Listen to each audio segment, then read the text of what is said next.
நாமத்துக்கு மகிமை உண்டாவதாக.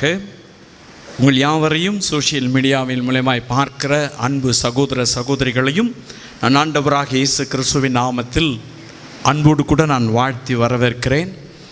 விசேஷமாய் இந்த 15 ஆண்டு காலங்கள் கர்த்தர் நம்மை நடத்தி வந்ததுக்காக ஆண்டவருக்கு நன்றி சொல்லும்படியாய், இது ஒரு சாக்கடையாய் கிடந்த இந்த இடத்தை வனாந்தரமாய் யாருமே வர முடியாத வலு சர்ப்பங்கள் நிறைந்திருந்த ஒரு இடத்தை கர்த்தர் தம்முடைய நாமத்தை மயப்படுத்தி ஆராதிக்கும்படியாய் ஒரு நல்ல இடமாய் கர்த்தர் மாற்றி கொடுத்தபடினால் நான் கர்த்தரை துதிக்கிறேன். அது ஆண்டவருடைய சித்தத்தின்படி இந்த இடத்துல ஆண்டவர் நம்மை கொண்டு வந்து வைத்தார். அதற்காக ஆண்டவருக்கு நன்றி சொல்லும்படியாய் வேதம் என்ன சொல்லுகிறது என்பதை நாம் வேதத்திலிருந்து வாசிக்கலாம். 1 தெசலோனிக்கேயர் 5ஆம் அதிகாரம் 18ஆம் வசனத்தை வாசிக்கலாம். 1 தெசலோனிக்கேயர் 5ஆம் அதிகாரம் 18ஆம் வசனம். எல்லாவற்றிலேயும் ஸ்தோத்திரம் செய்யுங்கள், அப்படி செய்வதே கிறிஸ்து இயேசுவுக்குள் உங்களை குறித்து தேவனுடைய சித்தமாய் இருக்கிறது. அப்போஸ்தலனாகிய பவுல் நமக்கு ரொம்ப கரெக்டான ஒரு ஆலோசனை கொடுக்கிறார். எல்லாவற்றிலும் கர்த்தரை ஸ்தோத்திரம் பண்ணணுமா, எல்லாவற்றிலும் ஆண்டவரை துதிக்கும்படியாக கர்த்தர் நம்மை அழைத்திருக்கிறார். ஆண்டவருக்கு நன்றி சொல்லும்படியாய், ஸ்தோத்திரம் சொல்லும்படியாய். நிறைய பேருடைய வார்த்தையில் ஸ்தோத்திரமே வராது. பார்த்துங்க, அது வேறு விதமாக சொல்லுவாங்க, வெவ்வேறு பாஷையில் பேசுவாங்க. பிரியமானவர்களே, ஸ்தோத்திரம் என்று சொல்லி ஆண்டவருடைய நாமத்தை மகிமைப்படுத்துவது தான் தேவனுடைய சித்தமாய் இருக்கிறது. எல்லாவற்றிலும் கர்த்தரை ஸ்தோத்தரிக்கணுமா. தாவீது சொல்லுகிறார், கர்த்தரை நான் எக்காலத்திலும் ஸ்தோத்தரிப்பேன், அவர் துதி எப்பொழுதும் என் வாயில் இருக்கும் என்று சொல்லி. அப்படித்தான் ஆண்டவரை துதிக்கும்படியாய் நாம் கூடி வந்திருக்கிறோம். ஆண்டவர் கடந்த ஆண்டெல்லாம் நம்மை கண்மணியை போல காத்து ஒரு அழகிய ஆண்டவர் இடத்தை நமக்கு உண்டாக்கி கொடுத்து இன்னைக்கு ஆண்டவருடைய நாமத்தை மயப்படுத்தும்படியாய் செய்திருக்கிற நன்மைகளுக்காக ஆண்டவரை துதிக்கும்படியாய் கர்த்தர் நம்மை அழைத்திருக்கிறார். பிரியமானவர்களே, துதிக்கும் பொழுது நமக்கு என்ன பிரயோஜனம், அல்லது துதிப்பதினால் நமக்கு என்ன ஆசீர்வாதம்? நிறைய பேருக்கு துதியினால என்னன்றது தெரியாததுனால ஆசீர்வாதத்தை பெற்றுக்கொள்ள முடியாது இருக்கிறார்கள். நீ ஸ்தோத்திரம் பண்ணுறதுனால, ஆண்டவரை துதிக்கிறதுனால, ஒரு நாளைக்கு காலை எழுந்து ஒரு 1/4 மணி நேரமாகிலும் ஆண்டவரை துதிக்க உனக்கு என்ன ஆண்டவர் ஆசீர்வாதத்தை தருகிறார், அல்லது ஆண்டவருக்கு நன்றி செலுத்தும் பொழுது என்ன ஆசீர்வாதங்கள் நம்மை அறியாமலே நமக்கு வருகிறது என்பதை குறித்து நான் உங்களுக்கு சில காரியங்களை சொல்லி வேகமாய் நான் ஜெபிக்க விரும்புகிறேன். வாசித்து பார்க்கலாம். 1 கொரிந்தியர் 14ஆம் அதிகாரம் 17ஆம் வசனத்தை வாசிக்கலாம். 1 கொரிந்தியர் 14ஆம் அதிகாரம் 17ஆம் வசனம் இப்படியாய் சொல்லப்பட்டிருக்கிறது. நீ நன்றாய் ஸ்தோத்திரம் பண்ணுகிறாய், ஆகிலும் மற்றவன் பக்தி விருத்தி அடைய மாட்டானே. வாசிங்க. 1 கொரிந்தியர் 14:17. உங்கள் எல்லாரிலும் நான் அதிகமாய் வார்த்தைகளை பேசுகிறேன், இதற்காக என் தேவனை ஸ்தோத்தரிக்கிறேன். எனக்கு அன்பான அன்பு சகோதரனே சகோதரியே, ஸ்தோத்திரம் பண்றதுனால என்ன கிடைக்குதா? பக்தி விருத்தி உண்டாகுகிறதாம். ஸ்தோத்திரம் பண்ணுகிறவருடைய வாழ்க்கையிலே பக்தி பெருகும். உழுந்து எழுந்திருக்கிறது தான் பக்தி கிடையாது, அல்லது ரொம்ப தாழ்மையாக இருப்பது போல் அப்படியே அம்பலாக இருக்கிறது தான், வெளிவேஷம் போடுறது தான் பக்தி கிடையாது, அல்லது ஏதோ ஒன்று கொண்டு போய் நம்ம கொடுக்கறது தான் பக்தி கிடையாது. பிரியமான அன்பு சகோதரனே சகோதரியே, நீ எவ்வளவு ஸ்தோத்திரம் பண்ணுறீங்களோ அவ்வளவு உங்க பக்தி விருத்தி அடைகிறது. ஹல்லேலூயா. ஆவிக்குரிய ஜீவியம் வளர வேண்டும் என்று சொன்னால், ஆவிக்குரிய ஜீவியத்தில் வளர்ச்சி வேணும்னு விரும்புகிறாங்க. சிலர் ஆவிக்குரிய ஜீவியத்தில் வளருவதற்கு எனக்கு என்ன பண்ணுறதுன்னு தெரியல அப்படின்னு சொல்லி கேட்குறாங்க. எனக்கு அன்பான அன்பு சகோதரனே சகோதரி, வேதம் சொல்லுகிறது ஸ்தோத்திரம் பண்ணுறதுனால பக்தி விருத்தி உண்டாகிறதா. எனக்கு அன்பானவர்களே, ஸ்தோத்திரம் பண்ணும் பொழுது நம்முடைய வாழ்க்கையிலே ஒரு பெரிய ரிவைவல் உண்டாகிறது, ஒரு எழுப்புதல் உண்டாகிறது, ஒரு பக்தி விருத்தி உண்டாகிறது. ஸ்தோத்திரம் பண்ண பண்ண பண்ண பண்ண கர்த்தர் நமக்குள்ளாய் தம்முடைய பக்தியை, அவரை தேடுகிற உணர்வை, அவரை ஆராதிக்கிற உணர்வை, அவருக்குள்ளாக நன்றி சொல்லுகிற இருதயத்தை கர்த்தர் நமக்கு உண்டாக்கி கொடுத்து விடுகிறார். ஆகவே நீங்கள் ஸ்தோத்திரம் பண்ணும் பொழுது என்ன செய்றீங்க? உங்களுடைய ஆத்துமாவை வளர செய்றீங்க. ஹல்லேலூயா. உங்களுடைய ஆத்துமாவிலே ஒரு புஷ்டி, உங்களுடைய ஆத்துமாவிலே ஒரு வளர்ச்சி, உங்களுடைய ஸ்பிரிச்சுவலிலே ஒரு growth ஆண்டவராகிய இயேசுவின் நாமத்தினாலே உண்டாகிறது. இயேசுவின் நாமத்தை தொழுது கொள்ள, இயேசுவின் நாமத்தை ஸ்தோத்திரம் பண்ண, அவரை ஆராதிக்க உங்களுடைய ஆவிக்குரிய ஜீவியத்தில் ஒரு பக்தி விருத்தி உண்டாகிறது. அது மிகப்பெரிய blessing. இது காய்கறி கடையில் போய் விலை பேசி வாங்கிறது கிடையாது, ரேட்டு போட்டு கொடுக்கிறது கிடையாது, இந்த விலை அந்த விலை கொடுத்து வாங்கிறது கிடையாது. இலவசமாய் ஆண்டவரை ஸ்தோத்திரிக்கும் பொழுது நமக்குள்ளாகவே ஒரு எழுப்புதல், நமக்குள்ளாகவே ஒரு பக்தி விருத்தி, நமக்குள்ளாகவே ஒரு ரிவைவலை கர்த்தர் கொண்டு வருகிறார். ஹல்லேலூயா. எனக்கு அன்பான அன்பு சகோதரனே சகோதரியே, உங்கள் வாழ்க்கையில நீங்கள் எங்கெல்லாம் ஸ்தோத்திரம் பண்றீங்களோ அங்கெல்லாம் உங்களுடைய பக்தி விருத்தி அடைகிறது. ஹல்லேலூயா. இரண்டாவது ஸ்தோத்திரம் பண்றதுனால என்ன ஆசீர்வாதம் வாசித்து பார்க்கலாம். இப்படி நீங்கள் ஸ்தோத்திரம் பண்ணும் பொழுது என்ன நடக்கிறது என்று சொல்லி 2 கொரிந்தியர் 9ஆம் அதிகாரம் 11, 12ஆம் வசனத்தை வாசிக்கலாம்.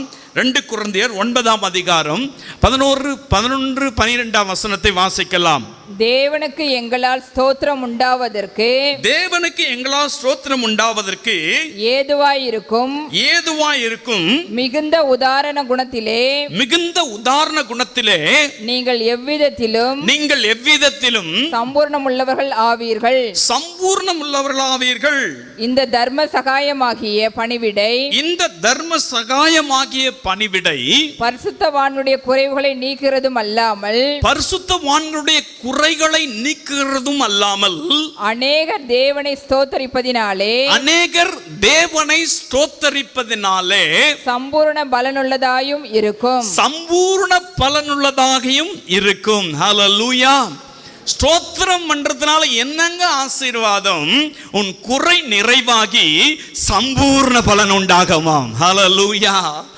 உங்க வாழ்க்கையில ஏன் குறை வருது? ஆண்டவரை சரியா ஸ்தோத்திரம் பண்ணாததுனால தான். சம்பூர்ண பலன் இல்லை, கொஞ்சம் பலன் கிடைக்குது.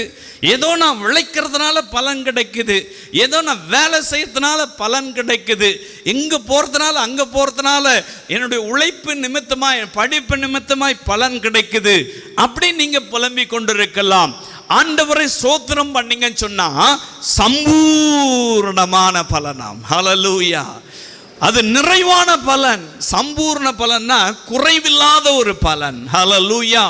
ஸ்தோத்திரம் பண்ண உங்களுடைய குறைகள் நீங்கி சம்பூர்ணம் உண்டாகிறது. அதுக்கு தான் ஆண்டவரை நன்றி சொல்லணும். இந்த ஊழியத்தில் ஏன் இப்படி இந்த கூட்டத்தை வச்சிருக்கிறோம், எப்படி ஆண்டவருக்கு நன்றி சொல்லும்படியாய் உங்களை எல்லாம் வரவழைச்சிருக்கிறோம். எனக்கு அன்பானவர்களே, நாங்கள் குறைவில்லாமல், நீங்கள் குறைவில்லாமல் சம்பூர்ணம் அடைந்து நம் மகிழ்ச்சியாய் இருப்பதற்காக, கர்த்தரை துதிப்பதற்காகத்தான் கர்த்தர் நம்மை அழைத்திருக்கிறார். ஹல்லேலூயா. பாருங்க, ஆண்டவராக இயேசு கிறிஸ்து ஊழியம் செய்த நாட்களிலே மத்தேயு சுவிசேஷம் 7ஆம் அதிகாரத்தில் நீங்கள் வாசித்து, மத்தேயு 15ஆம் அதிகாரம் 36ஆம் வசனத்தில் வாசித்து பார்க்கும் பொழுது இயேசு மலையிலே ஒரு பிரசங்கம் பண்ணி கொண்டிருக்கிறார். அங்கு ஜனங்கள் 3 நாட்களாய் உபவாசத்தோடு தேவனுடைய வார்த்தை கேட்டுக்கொண்டிருக்கிறார்கள்.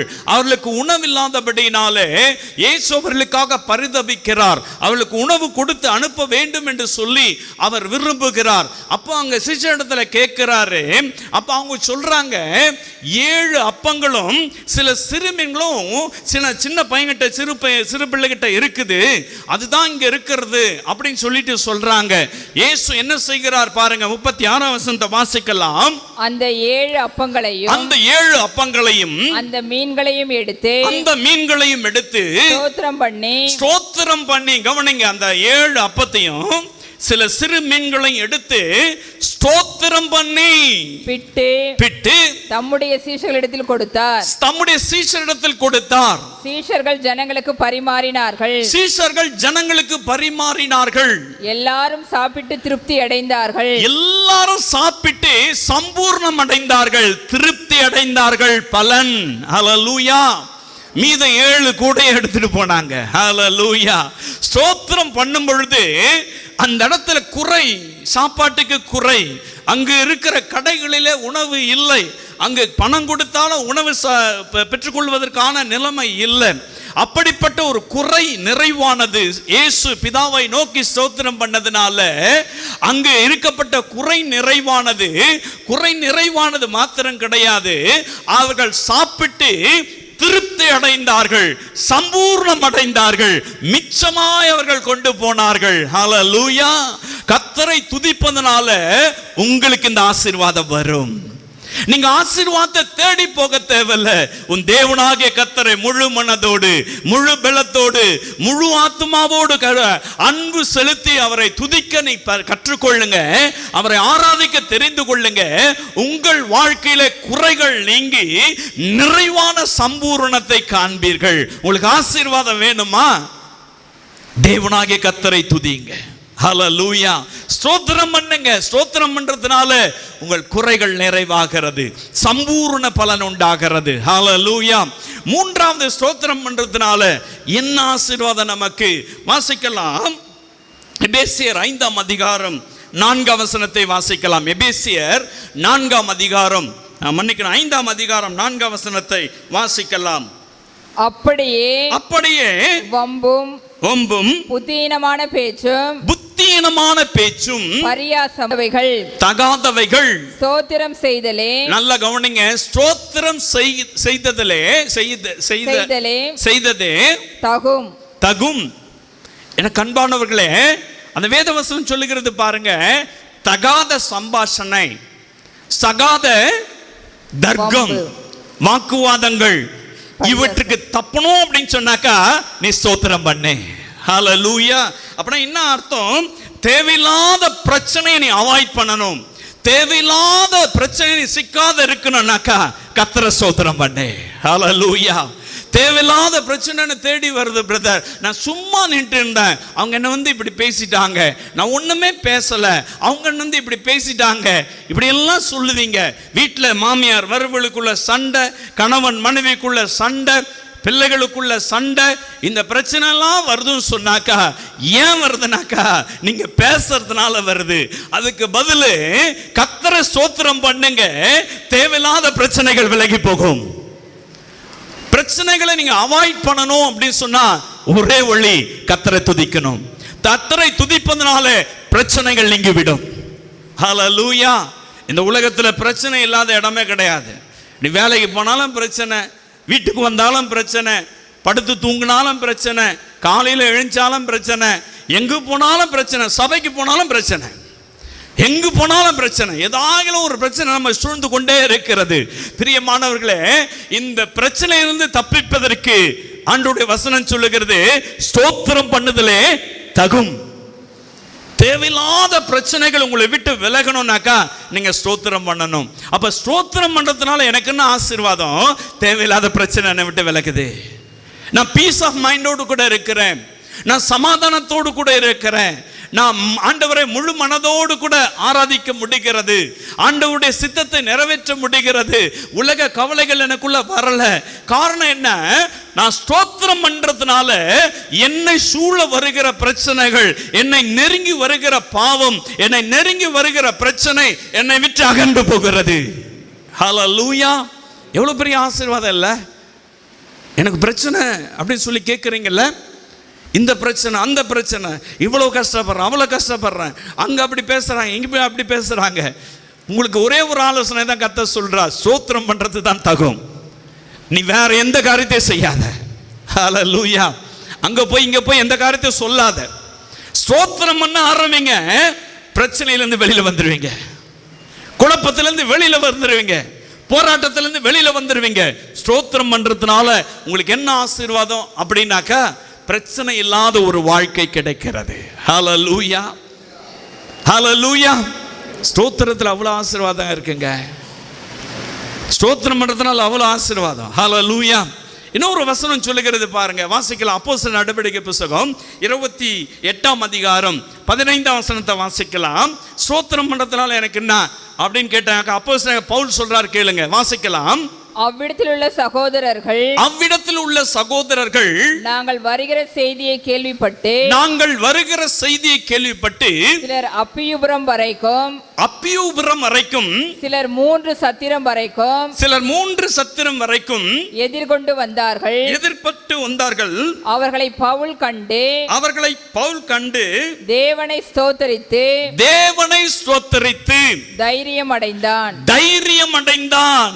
பாருங்க, ஸ்தோத்திரத்தினால தைரியம் உண்டாகிறதாம். அப்போஸ்தலர் பவுல் கப்பல் பயணத்தில் அவர் போகிறார். மெலித்தா தீவிலே தள்ளப்படுகிறார். கப்பல் சேதம் உண்டாகிறது. அங்கு போய் அவர் சேரும் பொழுது கூட பார்த்தீங்கன்னாக்கா அந்த தீவில் அனல் காயும் பொழுது குளிர் மிகுந்த இடமா இருக்கிறதுனால அனல் காயும் போது ஒரு விரியன் பாம்பு அவருடைய கையை பிடித்து கொண்டது. அங்க இருக்கிற ஜனங்கள்லாம் சொன்னாங்க, இவர் வீக்கம் கொண்டு செத்து போவார், இதுக்கு மருந்தே கிடையாதுன்னு சொல்லி எல்லாம் பார்த்துட்டு இருக்காங்க. அப்போ அவர் சாகல, அவர் உயிரோடு கூட இருக்கிறார். அதை கண்டு ஜனங்கள் ஆச்சரியப்பட்டு ஏராளமானவர்கள் வந்து அவரிடத்துல ஜெபம் பண்ணி அவர்கள் விடுதலை பெற்று கொண்டாங்க. அப்படியே அவர் அங்கிருந்து அப்படி புறப்பட்டு வந்து கொண்டே இருக்கிறார். அப்படி வரும் பொழுது அந்த அப்பியுபுரத்து பக்கத்தில் இருக்கிற 3 சத்திரம் வரைக்கும் 13ஆம் வசனத்தை வாசிக்கலாம். அவ்விடம் விட்டு சுற்றியோடி ரேகிய துறைமுகத்துக்கு வந்து சேர்ந்தோம். மறுநாளில் தென்றல் காற்றெடுக்கையில் புறப்பட்டு 2ஆம் நாள் புத்திரயோலி பட்டணத்திற்கு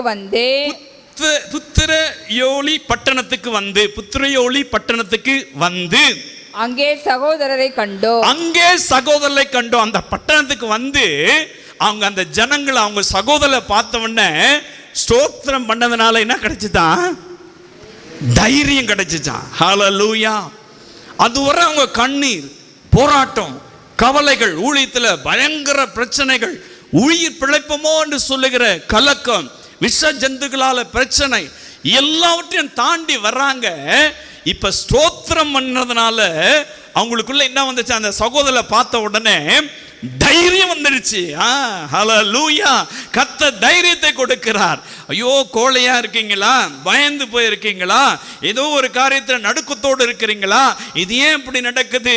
இப்படி பண்றாங்க, அப்படி பண்றாங்க, இந்த காரியத்தை இப்படியெல்லாம் எனக்கு விரோதமா எழும்பி நிற்கிறாங்க, இவங்களை கண்டாலே எனக்கு பயமா இருக்கு அப்படி நடுங்குறீங்களா? ஒரே ஒரு காரியம், நீங்க ஸ்தோத்திரம் பண்ணுங்க, உங்களுக்குள்ள தைரியம் வந்துடும். தைரியம் வர்றதுக்கு நீங்கள் போய் கவுன்சிலிங் போங்கன்னு சொல்லலை. தைரியம் வர்றதுக்கு இங்கே போங்க அங்கே போங்கன்னு சொல்லலை. உனக்கு தைரியம் வேணும்னாக்கா ஒரே ஒரு காரியம்தான், கர்த்தரை ஸ்தோத்திரம் பண்ண. பவுலுக்கு சொல்றாரு, அந்த சகோதரரை பார்த்து ஸ்தோத்திரம் பண்ண உடனே எனக்கு தைரியம் வந்துடுச்சு. ஸ்தோத்திரம் பண்ணுறதுனா உங்களுக்கு என்ன கிடைக்கும்? தைரியம் கிடைக்கும். எதையும் சாதிக்க முடியும், எதையும் தாண்டி வர முடியும், எதையும் நீங்கள் மேற்கொள்ள முடியும், எதையும் நீங்க ஃபேஸ் பண்ண முடியும் என்று சொல்லுகிற தைரியத்தை கர்த்தர் கொடுப்பார். ஸ்தோத்திரம் பண்ண பண்ண பண்ண கர்த்தர் அந்த தைரியத்தை உங்களுக்கு தருவார். ஹல்லேலூயா. எனக்கு அன்பானவர்களே, ஸ்தோத்திரத்தினாலே விசுவாசம் உண்டாகும், ஸ்தோத்திரத்தினாலே கிருபை பெருகும், ஸ்தோத்திரத்தினாலே அநேக ஆசீர்வாதங்கள் உண்டு. ஆண்டவருக்கு நன்றி சொல்வதே தகுதியானது. துதிப்பதுதான் நமக்கு தகுதியான காரியம். ஹல்லேலூயா. ஆண்டவருக்கு நன்றி சொல்லிக்கிட்டே இருக்கணும். ஏசப்பாவை ஸ்தோத்திரம் பண்ணிக்கிட்டே இருக்கணும்.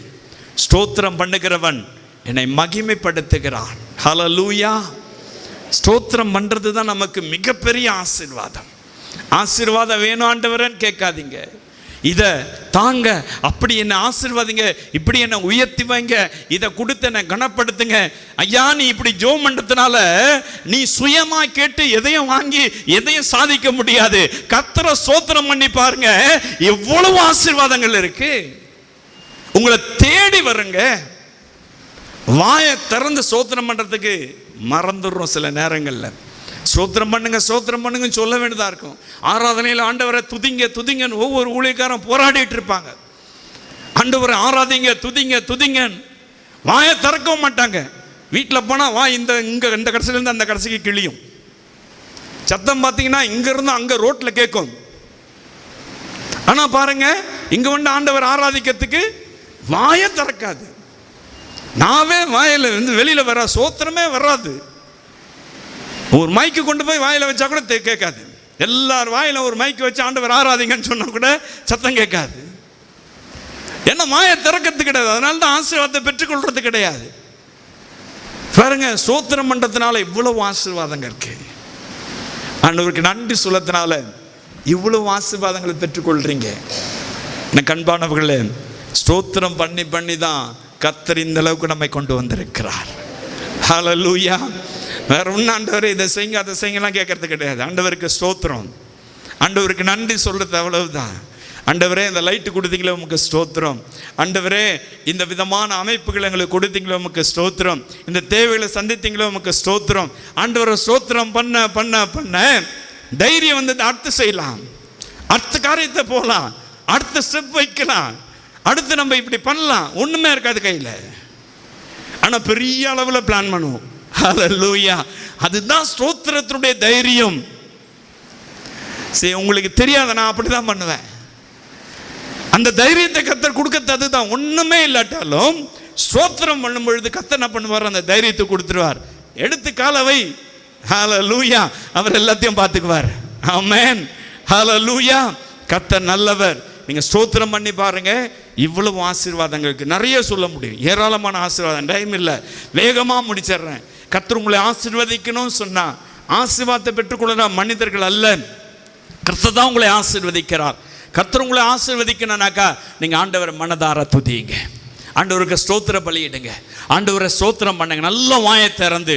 இந்த சபை அந்த சபை கிடையாதுங்க. பைபிள் இருக்கிற வார்த்தை தான் நான் உங்களுக்கு சொல்றேன். ஒரு கட்ட வார்த்தை உங்களுக்கு சொல்லி கொடுக்கல. ஸ்தோத்திரம் என்பது கட்ட வார்த்தை கிடையாது. ஸ்தோத்திரம் என்பது தேவனை மகிமைப்படுத்துகிற, தேவனுக்கு மகிமை கொண்டு வருகிற ஒரு வார்த்தை. அதை தைரியமா சொல்லுங்க, உங்களை ஆசீர்வாதம் தேடி வரும். தேவனுடைய நாமத்தை மகிமைப்படுத்த நீங்க மகிமைப்படுத்துகிற எந்த ஸ்தலத்திலும் நான் வந்து, அப்படிதானே ஆண்டவர் சொல்லியிருக்காரு. உங்களை ஆசீர்வதிக்க வேண்டுமா? அவரை மகிமைப்படுத்துங்க, அவரை ஸ்தோத்திரம் பண்ணுங்க. அப்படி ஸ்தோத்திரம் பண்ண பண்ண கர்த்தருடைய ஆசீர்வாதத்தை நிறைவாய் பெற்றுக்கொள்வோம். இந்த புதிய ஆண்டில் கர்த்தர் நம்மை ஆசீர்வதிக்கணும். இந்த புதிய வருடம் நமக்கு ஆசீர்வாதமாக இருக்கணும்னாக்கா இன்னைக்கு ஒரு தீர்மானம் பண்ணுங்க. ஆண்டவரே, எல்லாவற்றையும் உம்மை ஸ்தோத்தரிப்பேன், எல்லாவற்றையும் உம்மை ஸ்தோத்தரிப்பேன். எல்லா காரியத்திலும் குறை சொல்லிட்டு உட்கார்ந்திருக்க மாட்டேன். நெகட்டிவ் தாட்ஸ் எனக்குள்ள வேண்டாம். கர்த்தர் எதை செய்தாலும் நன்மைக்கு எதுவாய் எனக்கு செய்கிறார். கர்த்தருக்கு ஸ்தோத்திரம் சொல்லுங்க. தேவனிடத்தில் அன்பு கூறுவர்களுக்கு சகலமும் நன்மைக்கு எதுவாய் நடக்கிறது. ஆண்டவர் எனக்கு ஒருபொழுதும் தீமை செய்ய மாட்டார், எனக்கு நன்மையே அவர் செய்கிறார். கர்த்தருக்கு ஸ்தோத்திரம் சொல்லுங்க. வாயை திறந்து மனதார துதிங்க, ஒப்பு கொடுங்க. கர்த்தர் உங்களை ஆசீர்வதிப்பார். பக்தி விருத்தியை கொடுத்து ஆசீர்வதிப்பார். குறைகளை நீக்கி சம்பூர்ணத்தை கொடுத்து ஆசீர்வதிப்பார். பிரச்சனை இல்லாத ஒரு வாழ்க்கையை கொடுத்து ஆண்டவர் ஆசீர்வதிப்பார். தைரியத்தை கொடுத்து கர்த்தர் ஆசீர்வதிப்பார். கிருபைகளை கொடுத்து கர்த்தர் ஆசீர்வதிப்பார். விசுவாசத்தை கொடுத்து கர்த்தர் ஆசீர்வதிப்பார். உங்களுக்கு இந்த ஆசீர்வாதம் வேணும்னு சொன்னாக்கா ஆண்டவரை ஸ்தோத்திரம் பண்ண ஒப்புக்கொண்டவர் கேட்கல. பணம் அது இது ஆண்டவர் கேட்கல. உங்கள்கிட்ட கேட்கறது என்னை மகிமைப்படுத்து, எனக்கு நன்றி சொல்லு, எனக்கு நன்றி சொல்லு. இயேசுவுக்கு நன்றி சொல்ல ஒப்பு கொடுப்பீங்களா? நம்ம எல்லாம் எழும்பி நின்று ஆண்டவருக்கு நன்றி சொல்லலாம். ஆண்டவரே, எங்களையும் இந்த ஊழியத்தில் வைத்தீங்களே உமக்கு ஸ்தோத்திரம் சொல்லுங்க. இயேசுவே, எங்களை தெரிந்து கொண்டிருக்கிறீங்களே உமக்கு ஸ்தோத்திரம் சொல்லுங்க. மகா பரிசுத்தமுள்ள அன்பு தகப்பனே, இந்த ஆண்டவரே சோசியல் மீடியாவில் மூலமாய் பார்க்கிற அந்த அன்பு சகோதர சகோதரிய வாழ்க்கையில இந்த ஆசீர்வாதங்கள் உண்டாகட்டும். உம்மை துதித்து உம்முடைய நாமத்தை மகிமைப்படுத்தி பிரச்சனைகள் எல்லாவற்றையும் ஆண்டவர் அவர்களுக்கு மாற்றி அவர்களை செழிக்க செய்து ஆசீர்வதிங்க. இயேசுவின் நாமத்தில் நல்ல பிதாவே.